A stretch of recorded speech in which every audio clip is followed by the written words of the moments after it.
Hey guys, another video for our crime and emergency services in Japan playlist. Some of you would have seen a couple of videos we made recently at a festival. While I was shooting that video, I kept noticing these guys, and at this stage they were putting what I thought to be a ballistic shield behind that podium.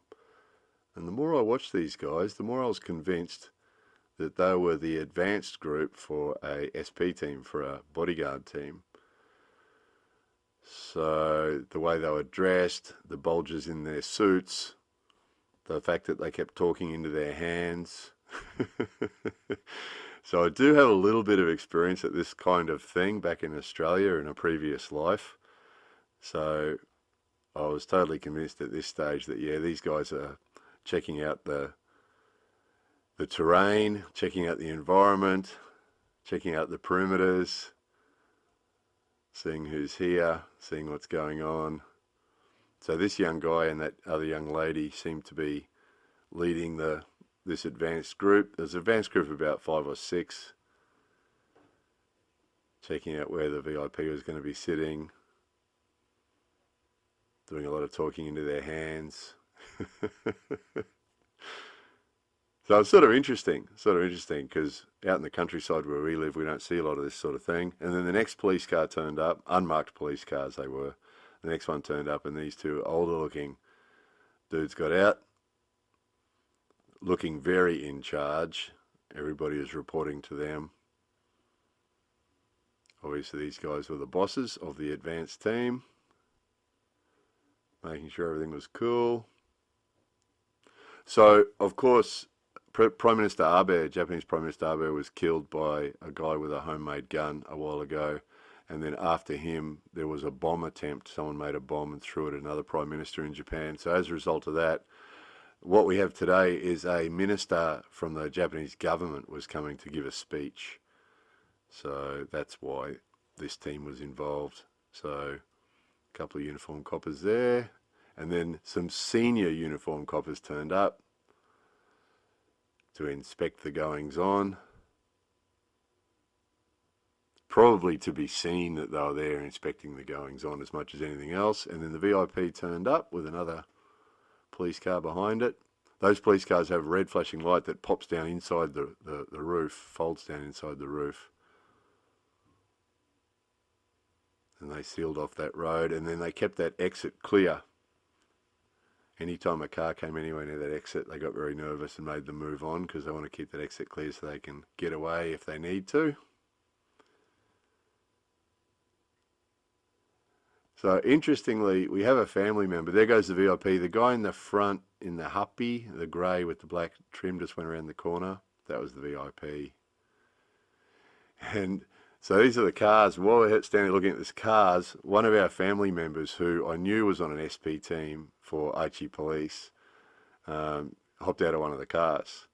So he's actually a cousin of a Japanese family. There's the ballistic shield. Thought it was. So yeah, just by chance, we didn't know he was going to be there, but just by chance, one of these guys climbed out of a car and, hey, how you going? And, oh. It was one of our Japanese family members. So there's the VIP on the stage.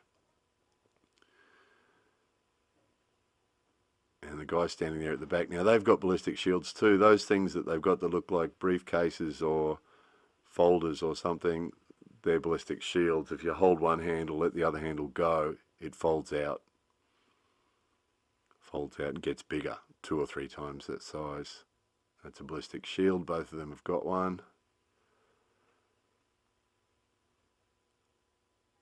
And then there's a guy down between us and them who's got a smaller version of the same thing. This guy here, that folder he's got, that's a ballistic shield as well, just a smaller one. So pretty serious. Government minister, we don't know who he was. We asked the cousin actually, who is this guy, and he said, oh, he's a government minister. We didn't know who he was. So apparently this is the level of protection they give all the government ministers now as a result of that one assassination and the other assassination attempt. So there's the perimeter guys. 2 ladies on the team, fairly formidable looking ladies. These guys have got the perimeter with a couple of uniform coppers there, watching out for suspect looking characters. like the big foreign guy holding the big red camera.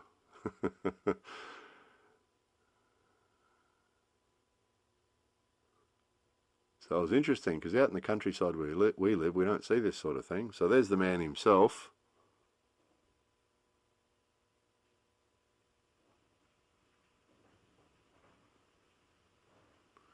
Interestingly, a couple of buildings nearby, there's an apartment building, there's another building.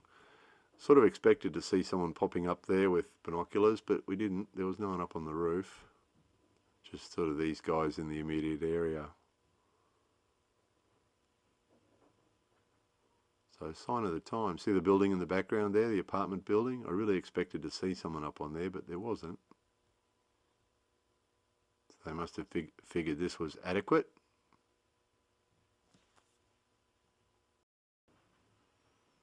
So that's the man there doing the waving. That's him. So then they took him back to their car and off he went. Off to his next public appearance.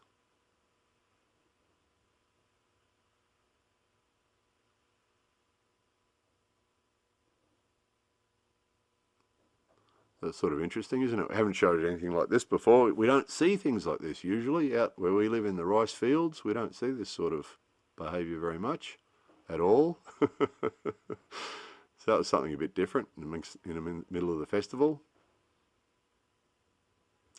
Anyway, hopefully somebody found that a little bit interesting. More videos coming soon.